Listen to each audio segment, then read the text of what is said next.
Welcome to Sport Wrap with your host Ashwin Berry, taking you through the very latest local sport news. And of course, Ari Hogard is going to come through to give us the international stories as we go globe trotting. We're going to take a quick break. We'd like to ease into it. And right after that is the hit list.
All right, let's get into the hit list. Kicking things off, Yandre Besadenhout, who is the director of the Namibia Tennis Association and tennis convener for the African Union Sports Council, AUSC, Region 5 Youth Games, has fired up the 8 young stars chosen to represent Namibia at the upcoming Youth Games. Speaking on Tuesday at their final training session at the Sport Club Windhoek, Besadenhout urged the squad to bring their A game and aim for victory. The team jetted off to Botswana on Wednesday for a 2-week preparatory International Tennis Federation competition in Gaborone. Guiding the boys and girls teams is former national tennis ace and veteran coach Johan Tron. The boys squad, led by Captain Ruben Yesol, includes Johan Tron Jr., Leon Kuhn, and Dante Marcus. Let's hear more from Besadenhout and Irvin Handura. You guys are going to a competition. Others are still preparing. So you're going to do a pre-competition. So this is what we call pre-competition. So we still have about just over 90 days before the competition. Yeah. So meaning when you start now with pre-competition is very good. So start preparing, make yourself sharp, listen to your coaches. Yeah. Follow their advice. You guys are lucky to have Johan as one of the best coaches in the country, if not the best coach in Namibia. I've known him for many years. Yeah. So you are in a good hands. Yeah. And Mr. Besadenhout organizing very well and also coaching himself. So, yeah, you guys have the good team. Normally, we don't say thanks to the coaches. We always say thanks to the athletes, but we want to thank the coaches for their commitment, dedication, and also to your parents. You must extend a thanks to your parents for putting in. I know your shoes don't cost less than $2,000, the pair of shoes, and the rackets and everything costs a lot of money. So we know parents invest a lot of money. So we want to thank them as well. And also thanking you to make yourself available. I'm also myself a coach. So if there's no athletes to coach, what are we to coach? Nobody. So we thank you for your availability and your commitment to the sport. And yeah, like I said, some of the kids I've seen, other sport coaches, they are not fit. You guys are already fit. You're on another level. So just keep the level high. And coaches record the games and show them where they must improve. Sometimes athletes, they love to say, no, but that was deuce. I didn't see that point. But when you show them, then they can do nothing. So I know Johan is well experienced on that level. So yeah, you guys will just do us proud. Like I said, just over 90 days. Last week we launched and we say 100 days. So by now, we're probably in the 93, 94 days before the competition. So go well, prepare well. You are not going well, but you can still prepare most. It's a musia mesmo da havi some forte bereni. You cannot give for bere. Yes.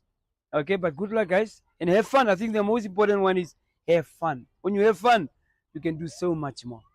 Yeah? Okay. Johan, good luck. Andre.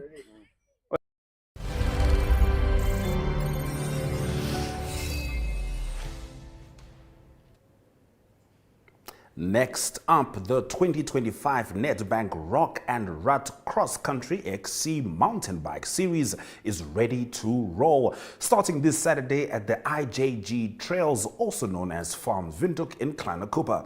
Now, the series features 5 races across various venues throughout the year. Organizer Michael Hens says they're expecting between 100 and 120 riders of all ages to hit the trails for the season opener. With 12 race categories for both men and women, Haynes is confident Namibia's top mountain bikers will be out in full force. Now let's talk about football. Thomas Mateus, a Swakopmund native with big dreams, has been chasing his passion for the beautiful game since 2007, honing his skills on sandy pitches. Though opportunities were scarce in his hometown, Mateus's journey took off in 2016 when he joined the under-17 senior team at Swakopmund Football Club. His talent shone brighter in 2019 when he signed with Blue Boys, paving the way for a call-up to Amatax, one of Namibia's elite clubs founded by national star Dion Hoto. A design enthusiast with carpentry ambitions, Mateus is proof that grit and heart can take you far indeed. Sticking with more exciting news, Holland Insurance has renewed its sponsorship of the Commerce 100, now a dual title event, serving as both the Namibian National Gravel Championships and the African Continental Gravel Championship for 2025. Race organizer Henri Parker dropped a bombshell at the Windhoek launch. The Commerce 100 has earned UCI Gravel World Series qualifier status. This means winners will punch their ticket to the UCI Gravel World Championships in Europe this October. The 157-kilometer race, boasting a hefty 250,000 Namibian dollar prize pool, will kick off from Simot in Kleine Cooper this year, a shift from last year's Tony Rust racetrack start.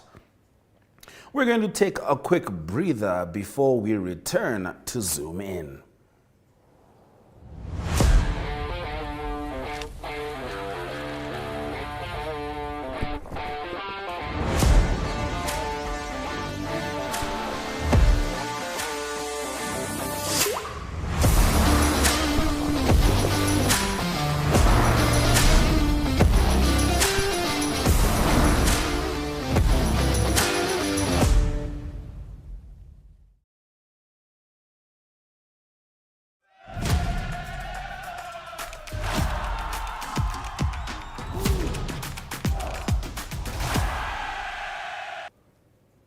Welcome back. In today's Zoom In segment, the Namibia Sports Commission has shaken things up, appointing interim boards for the Namibia Paralympics Committee as well as the Namibia Boxing Federation.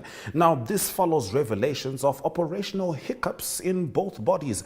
Mario Ngula was at the press conference and brings us the full scoop with this video report. And do keep in mind, just after that, Ari Hokart is going to sign us out with Globe Trotting. I don't want to spend too much time in front of you. It's all about sport. From me, Ashwin Bedi, I'll see you tomorrow. Although I still did not get all the documentations to understand the term of reference of the committee, but here and there, some colleagues already informed me this is what we want you to do, this is what we are going to do.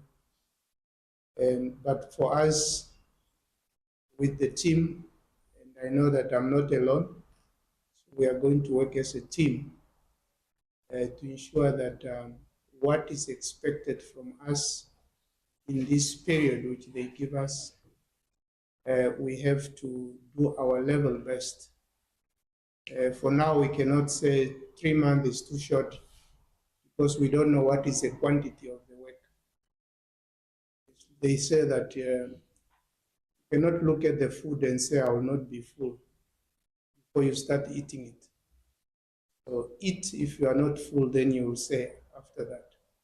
So for now, it's just for us to prepare so that what is expected from us, we are going to do exactly what we are expected. Myself, I'm not new in this Paralympic. I used to be an athlete myself. Yeah, when we came in, introduced the Shikongos in the running field, some almost close to 20 years ago. And I'm one of the founder of the Commerce Region Paralympic Committee. I'm not sure if he's still alive, but we started that committee with a colleague. Michael was one of them, actually. So there is nothing new for me in sport. And we'll start, as Muya mentioned, about the Constitution. First of all, we need to study it, or to remind ourselves, especially for myself, and try to engage the relevant stakeholders to see which areas we are going to amend, which format we are going to follow, or which platform we are going to use, and so on. And also, as he mentioned, about organizing the Congress, because we are not here to stay. We just need to do what we're supposed to do and hand over to the people who will run it for the future. So in short, colleagues, for now, I might not tell you exactly what you want to hear, but I'll just tell you what I want you to hear. So, because as I say, I did not get any documentation, especially the term of reference, then I can build my thought on what is expected. But trust me, we will do exactly what you want us to do. So, and we are welcome for any guidance.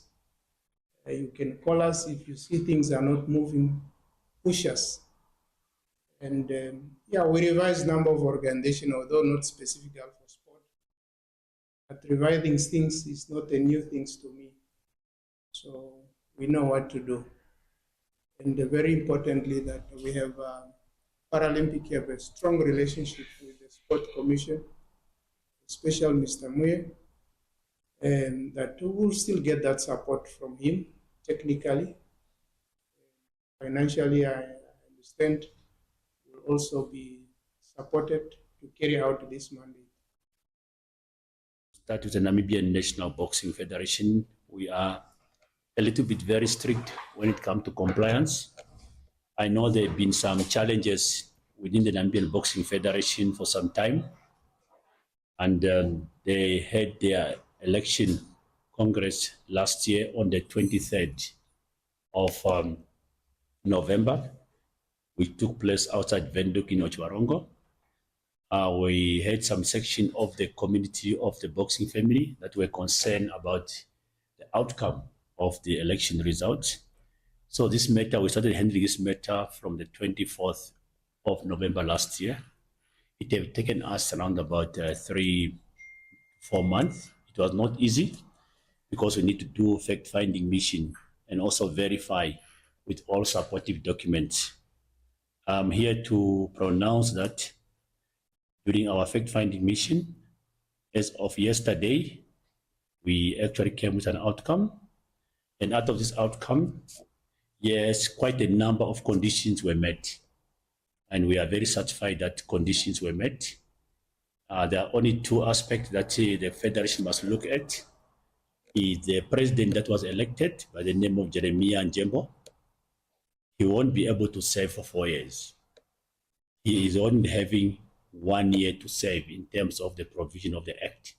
So he will just be in your office for 1 year up to the 27th of February 2026, because he had been serving from 2016.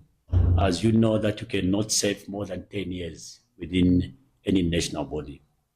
In the same vein, one of the executive member, Lysias Hangula, also we realized he joined the Federation from 2016 in the EXCO. So also his term of office will end by next year, meaning next year there must be a special election for these two positions. The rest remains as it is. The president for 1 year to up to the end of February, Jeremiah Njembo, and some of the executive members, Joel Ngungu, Lysias Angula, Emmanuel Hamkwaya, Trefina Shivoro, I think you're Trefina, oh, there she is, Selma Shikukuma, and Israel Hamutumba Ngela, Kefas Itaranjike, Martin Shipido, Lazarus Amthenu, and the appointed SG, the Secretary General, because Secretary Generals are not elected, they are appointed by the executive, Mr. Petrus Kashango. So these are the members of the body, and now we are hereby declaring that whatever questions we had, concerns we had, members of the media, and also sport fraternity and supporters, and companies that want to partner with Namibia Boxing Federation, they can now do so. In the same vein, there's also new development in boxing. As we know, IBA, where they were affiliated to, they had some challenges, and we know that come 2028, we have got the Los Angeles Olympic Game. There's a new federation, there's a new international body that we are directing them to affiliate to, the World Boxing Federation.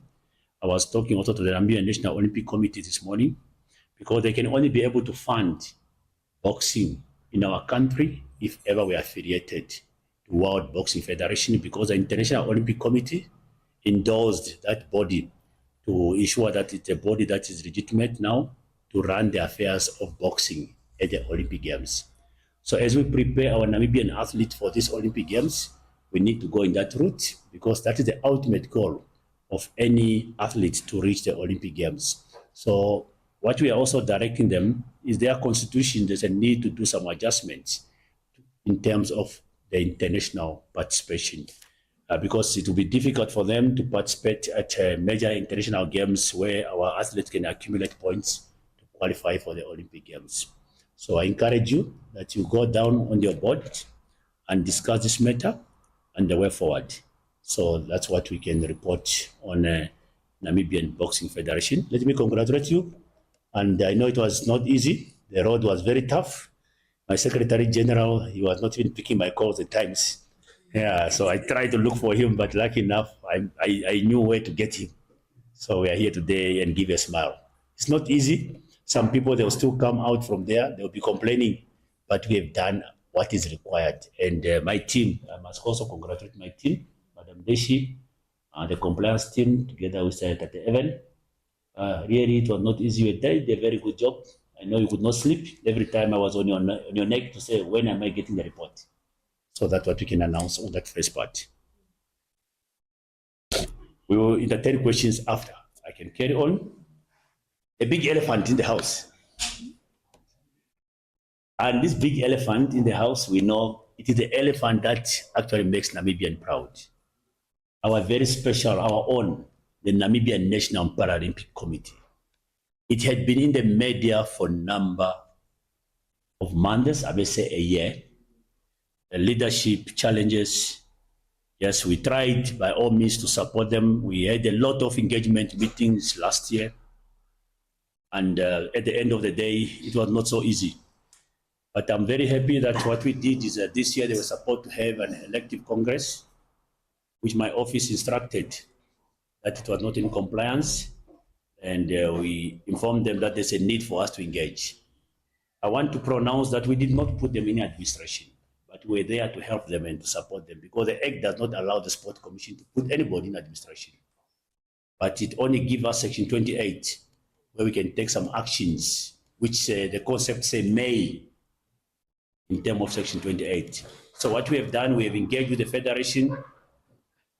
We started running some of the activities by supporting them from this, from our table.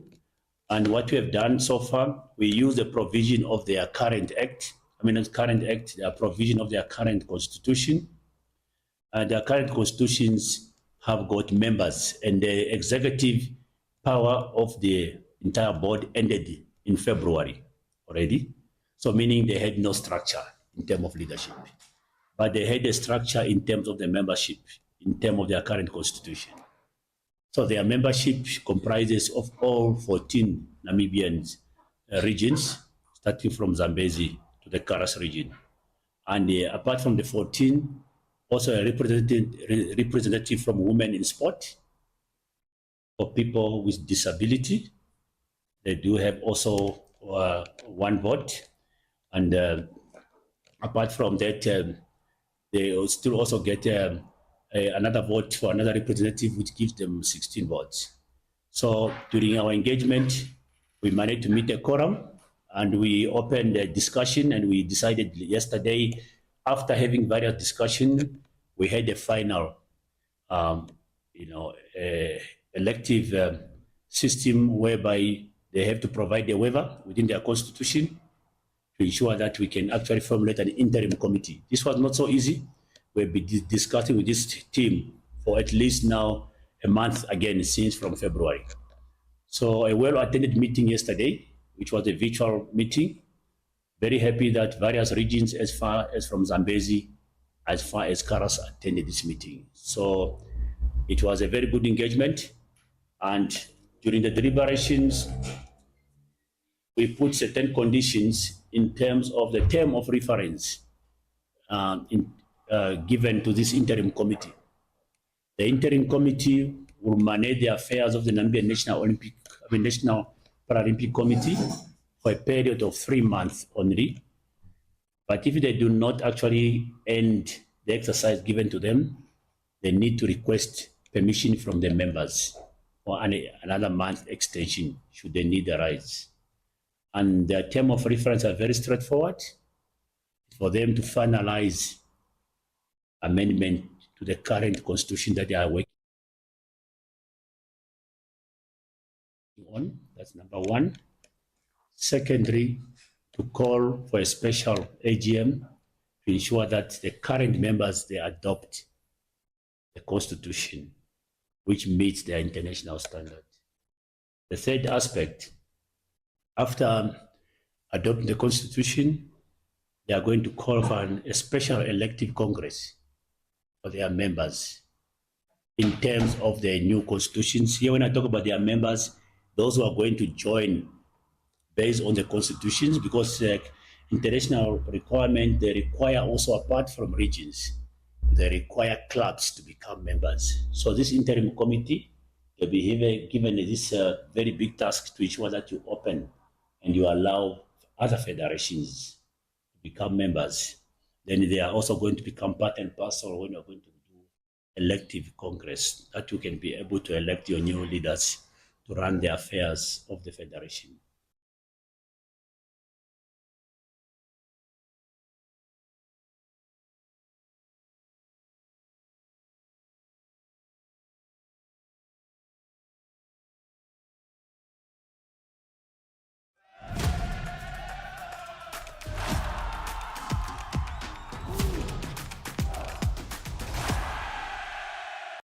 Good day everyone, time for international sports news, and starting off with soccer news first. It is English Premier League and a good result for Liverpool. It was a tough derby for them. They played the Merseyside derby against Everton, and Liverpool winning that game by 1-0. And it's still a long way to go for them, but they still continue to lead the English Premier League. They've got 73 league points now after 30 games, and it is Arsenal with 61 also after 30 games, and Nottingham Forest on 57 in third position. Manchester City, they move up in the top 4, 51 points for them now.